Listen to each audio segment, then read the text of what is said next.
Hi అండి, అందరూ బాగున్నారా? నేను బాగున్నానండి. ఈరోజు గులివెందుల కూర అండి. ముందుగా ఆయిల్ వేసి కొంచెం వెల్లుల్లి, అల్లం, ఉల్లిపాయలండి 3 పేస్ట్ చేసి వేసుకున్నానండి. కొంచెం సాల్ట్ వేసి కొంచెం పసుపు వేసుకొని బాగా ఫ్రై చేసుకోవాలి. ఇది పచ్చివాసన పోయినంత వరకు ఫ్రై చేసుకోవాలండి. తర్వాత కొంచెం కారం వేసుకోవాలి.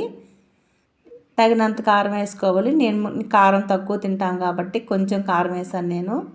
అయినా నాన్ వెజ్ చేపలైనా చికెన్ అయినా ఏదైనా కొంచెం ఎక్కువ కారం వేసుకుంటే బాగుంటుంది వెజిటేబుల్ కన్నా. అలాగే దగ్గర అయిపోయిన తర్వాత ఈ చేపలు ముందుగా క్లీన్ చేసుకొని ఉంచుకున్నానండి. ఇగోండి గులిబెందులు చిన్నవి చక్కగా కలుపుకోవాలండి. ఇవి ముక్క ఇరిగిపోకుండా స్లోగా వేసిన తర్వాత వాటర్ వేసిన తర్వాత కూడా వేసుకోవచ్చు. కాకపోతే నేనేమో కొంచెం ఇలాగా పడుతుందని చెప్పి మెల్లిగా కలుపుకొని వేసుకున్నాను.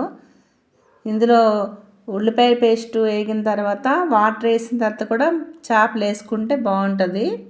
అలాగైతే వేడికన్నా ఉంటాయండి, ఇంకేం కాదు. మెల్లిగా కలుపుకోవాలి.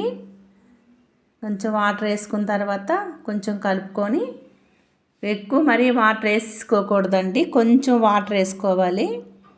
ఇది మరీ ఎక్కువ వేసుకోకూడదు చేపలకి. జస్ట్ ఇలాగ మన చేప జస్ట్ ములిగినంత వరకు అలాగే వేసుకోవాలి. మరి ఎక్కువ కాకుండా, మొక్క ఎరిగిపోతుంది చేప, చిన్న చేపలు కాబట్టి. 5 నిమిషాలు ఉంచుకొని తీసుకెళ్ళి మూత పెట్టి తీసుకోవాలి. ఇదిగోండి చక్కగా ఇలాగ ఉడికేయండి. చాలా అంటే చాలా బాగుంటాయండి గులివెందులు. మసాలా అస్సలు వేయకూడదండి. కొంచెం అల్లం వెల్లుల్లి పేస్ట్, ఆనియన్ పేస్ట్ వేసుకుంటే చాలు. తర్వాత కొంచెం పచ్చిమిరపకాయ ముక్కలు పైన కొంచెం కొత్తిమీర వేసుకుంటే చాలా బాగుంటాయండి. గులివెందులకు మసాలా ఎక్కువ పట్టదండి. మసాలా అసలు వేయకూడదు, బాగోదు. వీడియో నచ్చితే లైక్ చేయండి, షేర్, సబ్స్క్రైబ్ చేయండి. ఓకే, బాయ్ అండి. థ్యాంక్ యూ అండి.